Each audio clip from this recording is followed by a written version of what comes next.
After a month of travel to reach the Klondike gold strike in Yukon Territory, 21-year-old Jack London had crossed 1,500 miles of ocean by steamship, 100 miles of river by canoe, and 33 miles by foot over terrain for which the word rugged didn't even come close to describing. And the 33 miles of distance was deceptive. That was 33 miles on a map. Jack and many of the other men who rushed to the gold strike were responsible for carrying hundreds of pounds of supplies with them. At Jack's peak, he could carry a load of between 100 and 150 pounds. For the sake of easy math, if he were responsible for a total of 1,000 pounds of supplies, and he could carry a load of 100 pounds 1 mile up the trail, then he had to drop that load and walk 1 mile back to his stockpile of supplies, grab another load of 100 pounds, strap it to his back, and walk a mile forward to drop it with the first load. That meant to carry the total of 1,000 pounds of supplies just 1 mile up the trail, Jack actually walked 20 miles. And that meant to cover the 33 miles of the Chilkoot Trail from the starting point at Dyea, Alaska, to the end of the overland portion of the journey at Lake Lindeman, Canada, Jack walked 600 to 700 miles, while carrying a pack of supplies on his back every inch of the way. And it would be one thing to try that kind of challenge after doing months of training, and while wearing modern athletic gear, and in the perfectly sunny conditions of a place like San Diego.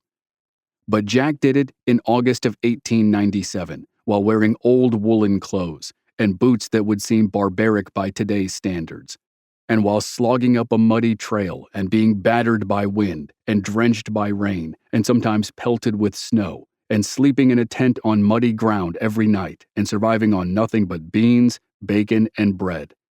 After about 25 days of the journey, Jack and his 4 traveling companions were just 3 miles from the end of the 33-mile trail. The finish line of the hiking portion of the trip was tantalizingly close, and then a vicious rumor invaded their camp. The news made it seem like the entire trek and all the hardship they had endured was for nothing.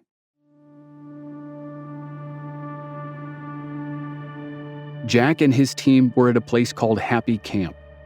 They had successfully crossed a mountain out of Alaska and entered Canadian territory. Happy Camp was a raw campground just 3 miles from the lake where they would finally stop carrying their supplies. All the travelers, known as stampeders, who made it that far were weary deep in their bones. They had to haul their hundreds of pounds of supplies just 3 more miles before the overland journey was done. Granted, when they made it the 3 miles to Lake Lindeman, the journey didn't become easier. The rest of the trip was equally hard, just in a different way. At Lake Lindeman, the stampeders had to cut down trees and build boats which they would use to travel another 550 miles up the Yukon River to the gold strike. As hard and as painful as that work would be, there was one scenario that was worse, and that was why the rumor that crept into Happy Camp was so painful. A man who was traveling back from Lake Lindeman reported that there were no more trees from which to build boats. They had all been cut down. The stampeders at Happy Camp were too late. They had done all that work and suffered all that agony on the trail for nothing. Some stampeders sat down and wept in the mud. Others nearly went mad. But Jack refused to believe the rumor. He and his 4 traveling companions, Jim Goodman, Fred Thompson, Ira Sloper, and Martin Tarwater, kept going. They made it to Lake Lindeman on September 8, 1897, 1 month and 1 day after they had started out from Dyea, Alaska. The trees around the lake had been severely cut back. That was true, but they weren't gone. The rumor was exaggerated. There was still hope to make it to the strike before winter stopped their progress in October. There was hope, but it was razor thin. All they knew was that sometime in October, the Yukon River would freeze. If they had not covered the 550 miles between Lake Lindeman and Dawson City, the town that was the headquarters of the gold rush, they would be trapped in the brutal cold and snow for 8 long months. There was not a moment to lose. Ira Sloper was an expert woodworker who crafted the body of their boat, while Jack focused on making the sails. There were no shortcuts and no compromises. Even though they needed to work fast, A poorly built boat could kill them long before winter. The work took 2 weeks. On September 24, 1897, Jack London's team launched their 27-foot boat, carrying thousands of pounds of supplies, into Lake Lindeman. Lindeman was a small lake that was fed by the much larger Lake Bennett. They moved up into Lake Bennett and then into the Yukon River. Their first 24 hours on the river went well. The boat proved to be sturdy, but the real test would happen the second day. As the boat approached the entrance to Miles Canyon, where the infamous White Horse Rapids waited, the men saw an ominous sign. Officers of the Northwest Mounted Police patrolled the shoreline on both sides of the river to retrieve the bodies of the men who had drowned in the rapids.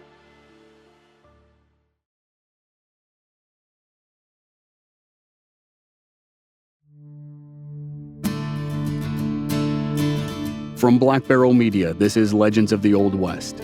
I'm your host, Chris Wimmer, and this season we're telling stories of the Klondike Gold Rush, where famous author Jack London and 100,000 other people raced through Alaska to the Yukon in search of riches. This is Episode 2, Fight for Survival.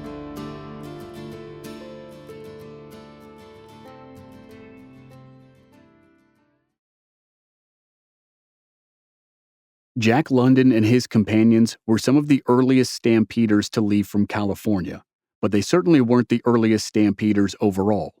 There were several ways to get to the gold strike along Rabbit Creek, renamed Bonanza Creek outside Dawson City, depending on a person's starting point and resources. Gold was discovered in August of 1896, and the news reached the American West Coast 11 months later. Jack was among the first to hear it when it made it to San Francisco.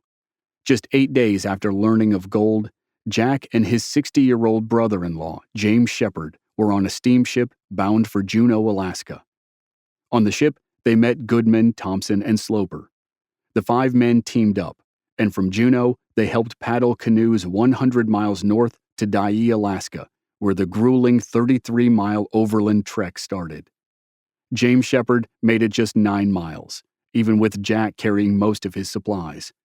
James was forced to concede that he would not survive the trip, and he headed back to California alone and dejected. The 4-man team added Martin Tarwater, who was 66 years old but far more energetic than James Shepard, and Martin was traveling light. When the men did the trip in the waning days of the summer of 1897, the Canadian government did not yet require stampeders to transport 2,000 pounds of supplies per person in order to give themselves a fighting chance for survival. That requirement happened in the spring of 1898, but most stampeders were essentially doing it anyway. Most people transported between 400 and 2,000 pounds of supplies, and Jack and 3 of his companions seemed to be on the upper end of that range. In the final week of September 1897, they loaded thousands of pounds of supplies into the boat they had just built by hand on the edge of Lake Lindeman. On the second day of the 550-mile trip up the Yukon River, the crew reached the dangerous White Horse Rapids in Miles Canyon. Canadian Northwest Mounted Police officers walked the shoreline, pulling out the bodies of stampeders who drowned in the rapids and encouraging others to get off the river and carry their boats and supplies past the rapids. Jack London had survived hours of battering by a typhoon off the coast of Japan when he was a crewman on a ship at age 17. He and the rest of the team were confident they could handle a few minutes of whitewater rapids, and they plunged in.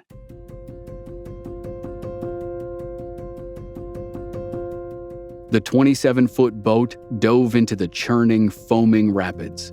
5 men, loaded down with thousands of pounds of supplies, had one chance to get it right. Jack gripped the paddle and steered through capsized boats and floating corpses. They dodged massive boulders and whirlpools which tried to swallow them whole. The canyon was 1 mile long, and they ran the 1-mile gauntlet with only a single broken paddle as a casualty. The crowd of stampeders in the canyon exploded in cheers. When Jack guided the boat to the shore for a rest, stampeders mobbed the boat and begged him to navigate their boats through the rapids. It was a huge decision, possibly a life-changing or life-threatening decision. It was September 25th, If they took the deadline literally, that they had to be 550 miles up the river in Dawson City by October, then they had just 5 days to complete the trip. Even if the Yukon River didn't freeze solid right on October 1st, they couldn't afford to push their luck. But the Stampeders were offering $25 per boat. That would be more than $800 per boat in today's money. Jack and the team thought the money was worth the delay. Over the next few days, Jack guided 120 boats through the rapids.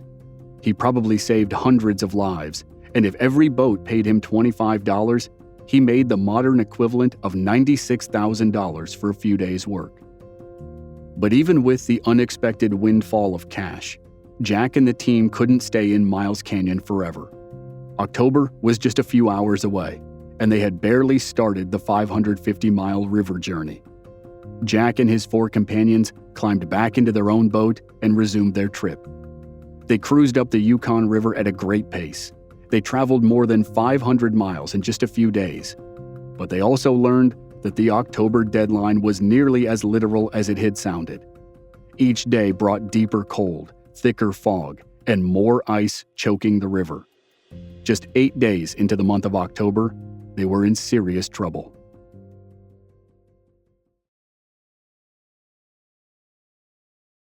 "50 miles short of Dawson City, ice stopped Jack and the team at the mouth of the Stewart River. The 5 companions made it 500 of the 550-mile river journey. Overall, they had survived 3 months of agony and had traveled 550 of the 600 miles from Dyea, Alaska to Dawson City. Based on their progress, they could have made it all the way if they hadn't paused for a few days to help other stampeders through Whitehorse Rapids.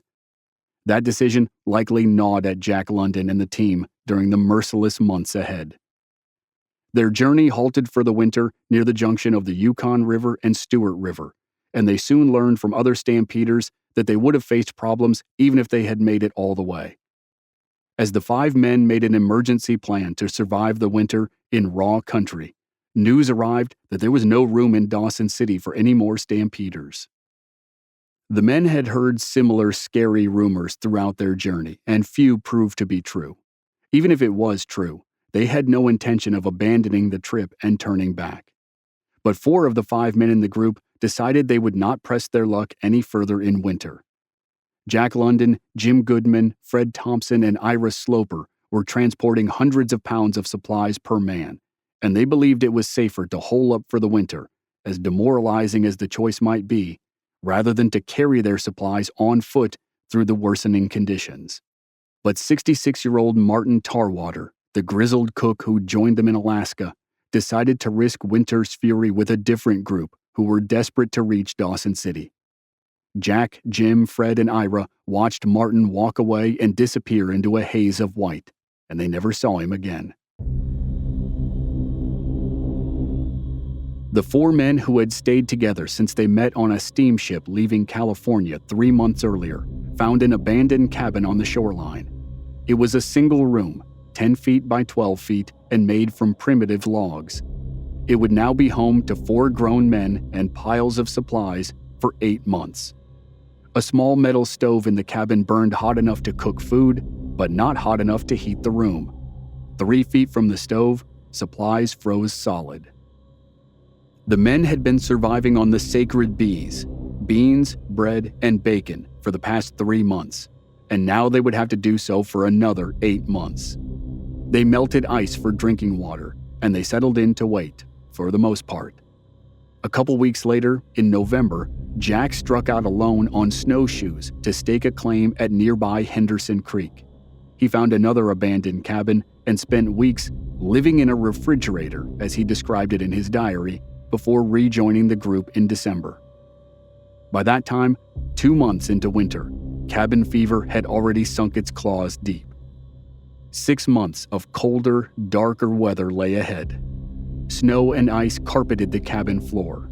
The men slept on animal hides, lit candles until they burned out, and then burned bacon grease for light. The cramped quarters reeked. The men were easily agitated, and arguments erupted often. Jack became their lifeline. He chain-smoked cigarettes and spun stories to keep the men entertained. They kept conversations flowing and card games running with other stampeders who were wintering nearby. But as the weeks crawled by and temperatures plunged, their situation turned desperate. Jack turned 22 in January 1898, and by February, they battled temperatures that bottomed out at negative 68 degrees Fahrenheit, negative 55 Celsius. Everyone was sick. Their situation worsened through March, even as the end of winter was in sight. They just needed to survive the month of April, and then the snow would begin to melt and the ground would begin to thaw. They could get back on the river and finish the trip to Dawson City. But by April, scurvy ravaged them all. Jack's case turned severe. He needed medical attention fast, but nothing moved quickly in the tundra.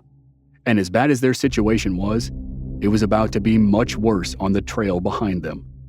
A disaster happened on the Golden Stairs.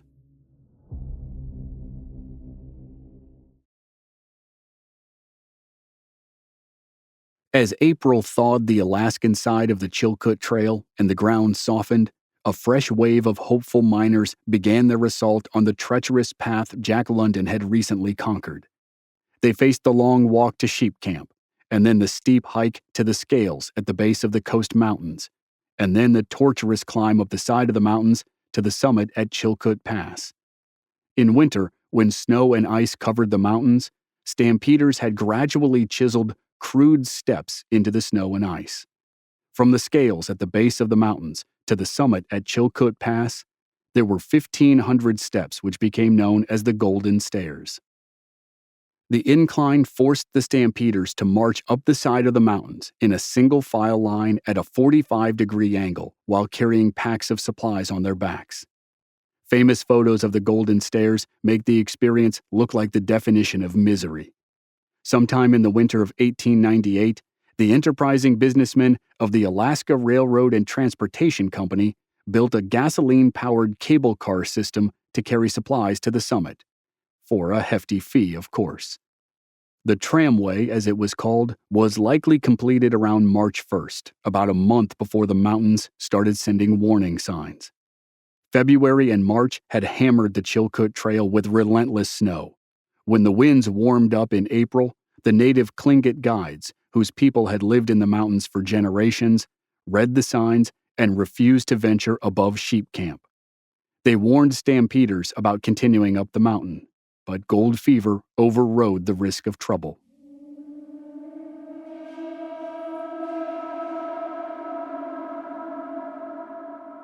By midnight on Palm Sunday, April 3, 1898, tramway operators spotted snow slides all around the Golden Stairs and echoed the warnings of the native guides.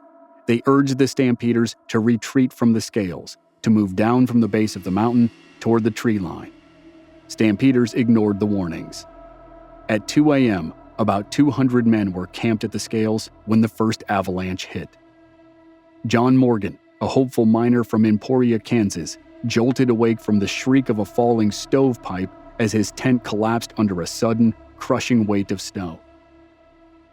He and his party clawed their way out of the snow and emerged into the chaos of stampeders who frantically dug for others who had been buried alive. Shortly after Morgan survived, he paused for a moment to write a quick entry in his diary. He said it was a miracle that everyone survived the first, quote, warning shot. And that's what it was, because the slides kept coming. They tore down the mountain all night and all morning. J.A. Rhines was ripped from his sleep, carried down the mountain by a river of snow, and buried 30 feet deep. Rescuers who saw him go under began urgently digging and pulled him to the surface moments before he suffocated. The rescued, like Mr. Rhines, immediately became rescuers and helped dig out their neighbors where they heard screams. Some stampeders fled down the trail toward Sheep Camp, but the series of slides turned most of the men into rescuers. Thus, hundreds of stampeders were still on the mountain when conditions worsened. At 10 a.m., another warning shot hit the base camp and 3 stampeders were crushed in their tents. By 10:45, a full evacuation was underway.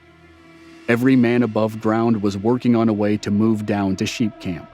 Then a blizzard slammed into the stampeders. In the blinding snow, visibility was near zero. The strongest men tied a 200-foot rope to the waists of up to 130 people and linked them together in a human chain. Slowly, systematically, they began their march down the long hill to sheep camp 3 miles in the distance. Around noon, the main avalanche struck. The thunderous roar was deafening as tons of snow broke loose from the mountain and cascaded toward the stampeders. 3/4 of the group who were tethered to the rope were consumed in an instant. They were simply wiped away and disappeared as if they had never been. The remaining quarter, those closest to sheep camp, survived. From the safety of sheep camp, 2,000 stampeders watched in horror as the mountains swallowed their comrades. As the snow settled, they raced up the hill with shovels. Like a desperate army, they dug with a frenzy. They found the rope line quickly, but most of the men attached to it were already dead. The faint cries of those buried deeper grew quieter until a final chilling silence fell over the mountain. John Morgan, the hopeful stampeder from Kansas who jotted the quick diary entry about the miracle of surviving the 2 a.m. warning shot, never made it to sheep camp. He and dozens of others numbered among the dead.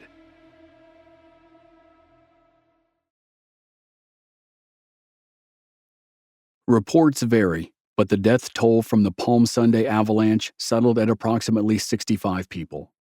News traveled fast, but it likely didn't reach the tiny cabin in which Jack London, Jim Goodman, Fred Thompson, and Ira Sloper continued to suffer the worsening effects of scurvy. 7 months in the cramped cabin had taken their toll. The air was toxic with cigarette smoke. The sub-zero chill made every movement and every breath difficult. A monotonous diet of beans, bacon, and bread left them starved for nutrients. They had no fruit or vegetables. The vitamin C deficiency caused dark spots to bloom on their skin like bruises. Their teeth loosened in their sockets. Their gums swelled and bled at the slightest touch. For Jack, a severe pain seized his lower ribs.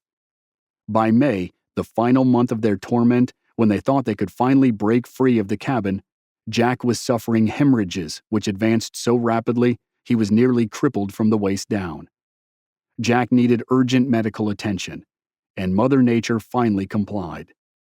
The ground and the river thawed just enough for the group to travel the 50 miles to Dawson City. At that point, it appears as though Jack separated from Jim Goodman, Fred Thompson, and Ira Sloper. Their stories mostly faded into history, while Jack and another man dismantled the cabin that had been Jack's home for 8 months and used the logs to build a raft. Jack and his friend rafted into Dawson City, and Jack headed for St. Mary's, a small log cabin hospital run by Father William Judge. Father Judge was known as the Saint of Dawson, and his rudimentary hospital was a humble refuge from the mayhem of the boomtown around it.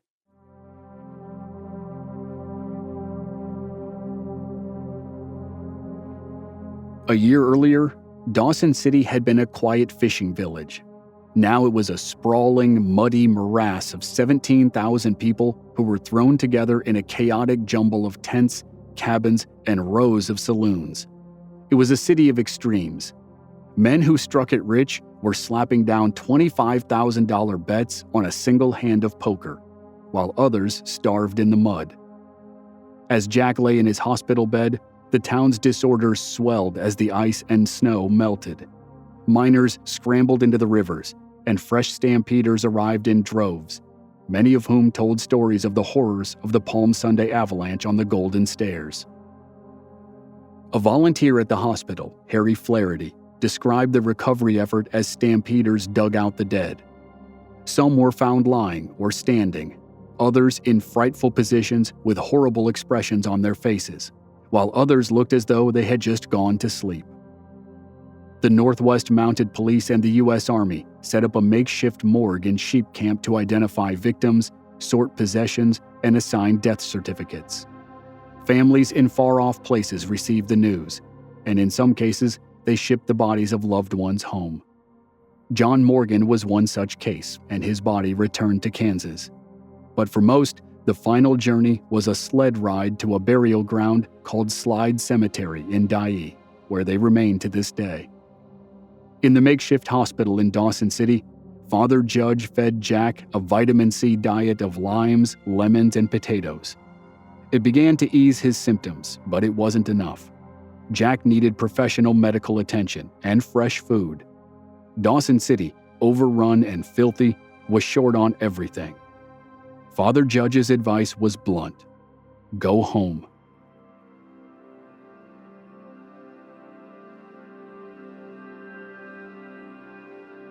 The advice may have hurt more than Jack's physical symptoms.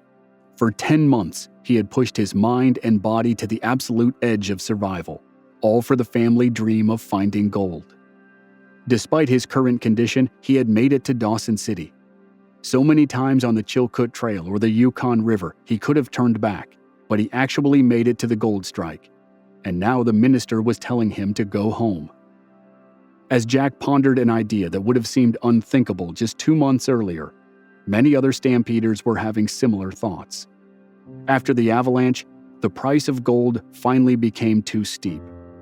Hopefuls turned back in waves. Suddenly, a desperate job search back home or the tedium of menial labor didn't seem as desperate or as difficult as the borderline insane trek to the Klondike gold strike. During Jack London's month of recovery in Dawson City, he made his decision. On June 8, 1898, as the new gold mining season raced to life all around him, Jack and 2 other men climbed into a small rowboat on the Yukon River. They rowed and floated 1,500 miles down the Yukon to where it emptied into the Bering Sea at the port of St. Michael on the west coast of Alaska. Jack gained passage on a steamship as a coal shoveler to make his 3-week journey around Alaska and down the Pacific Ocean to San Francisco. In mid-July, exactly 1 year after he left in search of riches, Jack arrived in Oakland, California. He had a bittersweet reunion with his stepsister Eliza and her husband James Shepard, who had successfully returned home from Alaska the previous year. Jack was alive, but he was still sick with scurvy and had no gold to show for his adventure, at least not in the form of nuggets or dust. He would soon use the experience to earn his own gold.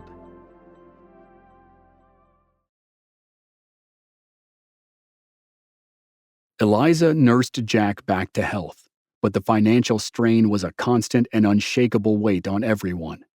Eliza and James had mortgaged their house to fund the trip to find gold. When Jack and James came back with nothing, the family was in serious trouble. As soon as Jack's strength returned, he did the thing that came naturally and which had worked after his previous harrowing experience as a 17-year-old sailor on board the Sophie Sutherland. 5 years earlier, he and the crew of the ship had survived a typhoon off the coast of Japan. Jack had turned the experience into a short story which won a contest in San Francisco. Now, he had the mother of all experiences to inspire stories. He set up a desk and began to write. He forged fictionalized tales from the true experiences of his time in Alaska and the Yukon. He wrote with a feverish urgency, and his stories were timely and relevant. Readers who had not taken the plunge and rushed to the Yukon were hungry for stories about those who had. In January 1899, 6 months after returning home sick and broke, Jack sold his first short story to a magazine for $5. It was called To the Man on the Trail. The sale was a spark that immediately lit a fire. That year, he wrote 7 more stories. Each one earned better placement in magazines and paid him higher wages.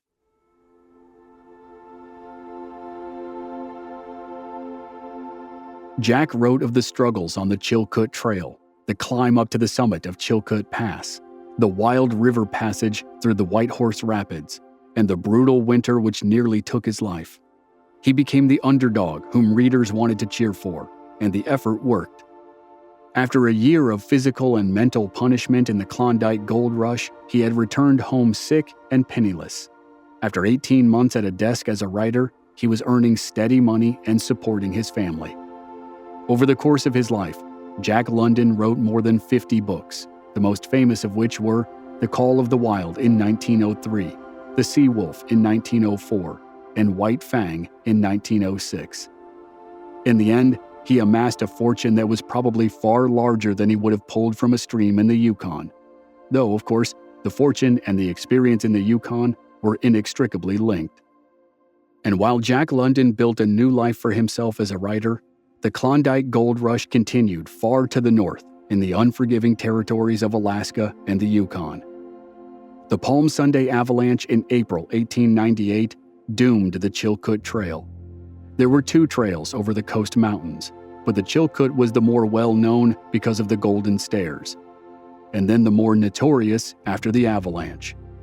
It was also more popular in the early days of the Gold Rush because it was 12 miles shorter than the other trail. But the trade-off was that it featured the more difficult climb up to the summit of Chilkoot Pass. The other trail was the White Pass Trail, which started at the town of Skagway. It led up to a summit called White Pass in the Coast Mountains. The climb wasn't nearly as steep as the trek up Chilkoot Pass, and that gave stampeders a choice. They could take the easier but longer route from Skagway to White Pass, or they could take the harder but shorter route from Dyea to Chilkoot Pass. Both trails led down to Lake Lindeman and Lake Bennett for the next leg of the journey, and both left stampeders with a sense of buyer's remorse. A journalist named Tappan Adney, who wrote for Harper's Weekly, said, "Whichever trail you took, you wished you had taken the other." A stampeder put it in more colorful and ominous language. There ain't no choice. One's hell and the other damnation. After the Palm Sunday Avalanche, the choice was essentially gone. Nearly all activity shifted from the Chilkoot Trail to the White Pass Trail, and from Dyea to Skagway. Dyea started a speedy decline. Within 5 years of Jack London returning home, there were only 6 or 7 people living in the ruins of the old ramshackle town. But in the summer of 1898, while Jack recovered at home in Oakland, the Klondike Gold Rush was still rolling.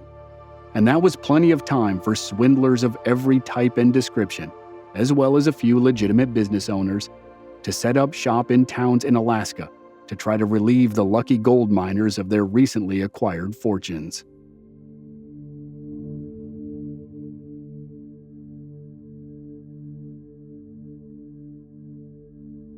Next time on Legends of the Old West, the Gold Rush rages for one more year as Skagway becomes a notorious boomtown. And then, a tiny village up north changes everything almost overnight. Thousands rush to Alaska's northern coast, including legendary lawman Wyatt Earp and his wife Josephine. That's next week on the final episode of the Klondike Gold Rush miniseries here on Legends of the Old West.